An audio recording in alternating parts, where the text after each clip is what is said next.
दोस्तों नमस्कार आदाब, मैं हूं फराज चौधरी। आप देख रहे हैं इंडिया फाइव न्यूज़। आखिर किसान आंदोलन में जो चीज़ 4 महीने तक नहीं हो पाई थी, जिस चीज़ का आइडिया हम सबको था कि ये एक न एक दिन ज़रूर होगी, वो आज हो गई है। और ये खबर बहुत बड़ी है पूरे किसान आंदोलन के लिए। आखिर सरकार भी कब तक सहती ऐसे आंदोलन को जिसने सरकार की नाक में दम कर रखा हो, सरकार के सर में दर्द कर रखा हो। एक न एक दिन ऐसी खबर ज़रूर आनी थी और आज वो खबर हमारे सामने आ गई है, जब किसान नेता राकेश टिकैत की गाड़ी पर हमला किया गया है, गोलियां बरसाई गई हैं। आप सोचिए, ये नाम राकेश टिकैत ऐसा नाम बन चुका है किसान आंदोलन का, किसान नेताओं का, कि इस नाम ने सरकार की कुर्सी तक हिला दी थी। जब ये राकेश टिकैत गाजीपुर में पुलिस इनको गिरफ्तार करने आई थी और ये किसानों के लिए इन्होंने आंसू बहाए थे, तो कितने किसान अगले दिन गाजीपुर पहुंच गए थे। आप इम्पैक्ट देख सकते हैं राकेश टिकैत के एक भाषण का। ऐसे में 4 महीने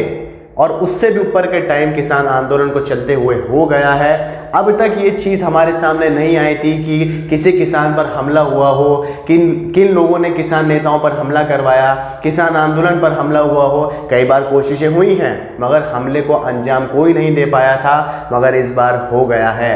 मैं आपको वीडियो भी दिखाऊंगा, पूरी बात बताऊंगा कि आखिर ये सब हुआ कैसे, कहाँ हुआ और अब आगे क्या होने वाला है। तो देखिए, शुरुआत में अलवर राजस्थान से खबर आई।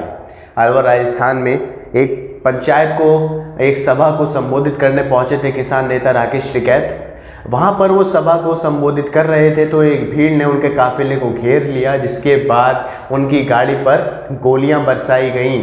सोचिए आप, खुलेआम दिन दहाड़े उनकी गाड़ी पर गोलियां बरसाई जाती हैं।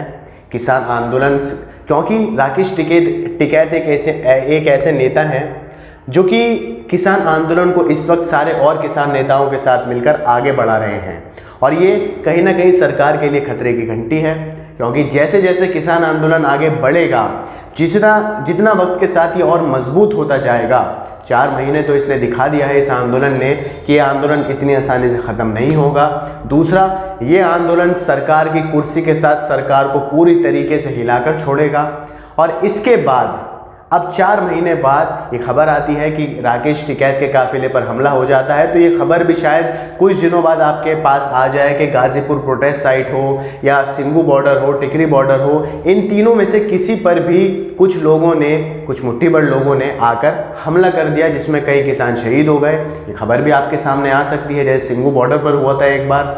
तो ऐसे में क्या सरकार को अभी भी चुप बैठना ही रास आ रहा है? क्या सरकार को अभी भी अपने कान बंद कर सिर्फ चुनाव की तरफ ध्यान देना ही दिख रहा है? क्योंकि किसान आंदोलन की तरफ, किसान आंदोलन की बात तो कोई भी नहीं कर रहा है केंद्र सरकार में, कोई भी नेता क्यों ना हो। खुद जो कृषि मंत्री हैं, सेंट्रल एग्रीकल्चरल मिनिस्टर हैं नरेंद्र सिंह तोमर, जिन्हें फ्रंट लाइन में होना चाहिए था, इस वक्त सबसे आगे उन्हें होना चाहिए था प्रधानमंत्री से भी, क्योंकि ये उनके सेक्टर की बात चल रही है, किसान आंदोलन चल रहा है, किसान उनसे बात करना चाहते हैं। नरेंद्र सिंह तोमर साहब तो गायब है, पता नहीं कौन से काफिले में है, कौन सी रैली में है, कौन से स्टेज पर बैठे हैं वो, उनका कहीं अता पता ही नहीं है। दूसरे प्रधानमंत्री नरेंद्र मोदी हों, गृह मंत्री अमित शाह हों, उनका चुनावी सभाओं में बड़ी बड़ी बातें बोलना आपने अच्छा भली भांति देख लिया होगा अपने टीवी चैनल्स पर, माफ़ कीजिए, गोदी मीडिया चैनल्स पर, सोशल मीडिया चैनल्स पर भी देखा होगा कैसे बड़े बड़े भाषण दिए गए हैं भारतीय जनता पार्टी द्वारा। और उन भाषणों में किसानों के लिए भी बात कही गई है। सबसे ताज्जुब की बात तो ये है कि किसानों की आय बढ़ाएंगे, किसानों के लिए हम ये करेंगे, किसानों के लिए हम वो करेंगे, आप हमें वोट दीजिए, अपने घोषणा पत्र में कहा गया है।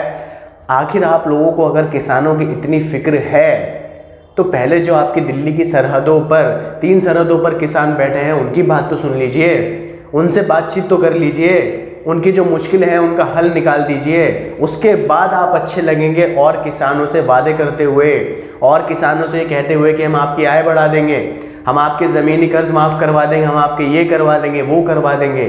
पहले जो 4 महीने से किसान आपसे हाथ जोड़कर विनती कर रहा है कि आप उसकी मांगों को मान लीजिए। और मांगे इतनी आसान है कि तीनों कृषि कानून वापस लेने हैं और एमएसपी की गारंटी देनी है। अगर कानून आपने बनाए हैं तो आपके पास ताकत है, आप उन कानून को वापस भी ले सकते हैं, क्योंकि उन कानूनों से आपके देश का किसान परेशान है। उसे कानून नहीं पसंद आ रहे, नहीं रास आ रहे, उसे अपना भविष्य खतरे में दिख रहा है, तो आप अपने देश के किसान की बात मानिए ना।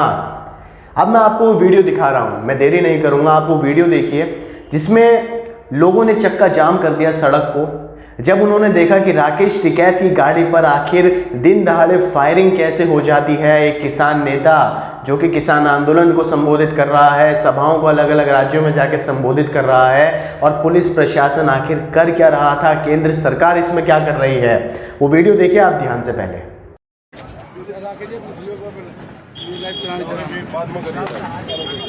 सब चलाओ, तुम लोग सड़क पे बैठने पे अलवर जिले के बरवाल चौराहे पे राकेश टिकैत जी के गाड़ी पे भाजपा के नेताओं द्वारा नरेंद्र मोदी किसान विरोधी नेता के द्वारा जानलेवा हमला किया गया है। गाड़ी पे गोली भी चलाई गई है। यहाँ से आप लाइव देख सकते हैं, राकेश टिकैत जी की गाड़ी पे गोली चलाई गई है, पत्थरबाजी की गई है, शाही फेंकी गई है भाजपा के नेताओं के द्वारा। नरेंद्र मोदी द्वारा जो किसान विरोधी है, जनमानस का विरोधी है, देश को बेचने पे तुला है, उसने राकेश टिकैत जी के देश के नेता पे, आपके नेता पे गोली चलवाया है, स्याही फेंकवाया है आपके नेता पे। हम यहाँ रोड जाम करके बैठे हैं, जब तक हमें न्याय नहीं मिलेगा तब तक हम ऐसे बैठे रहेंगे यहाँ पे। हमारे साथ अलवर जिले की जनता साथ में है, हम लड़ते रहेंगे और देश की लड़ाएंगे, देश के किसान की लड़ाएंगे और जीतेंगे।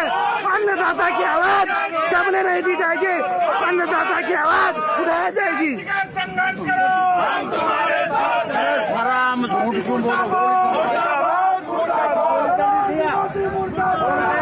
तो वीडियो में आपने देखा कि राकेश टिकैत के और किसान आंदोलन के जो समर्थक हैं उसमें किसान भी हैं, उन्होंने कैसे रोड को चक्का जाम कर रखा है, और वो लाइव वीडियो में कह रहे हैं कि वो वहाँ से जब तक नहीं हिलेंगे जब तक पुलिस प्रशासन इसका पता नहीं लगा लेती कि आखिर राकेश टिकैत की गाड़ी पर, काफिले पर किसने हमला किया, किसने गोलियां बरसाई।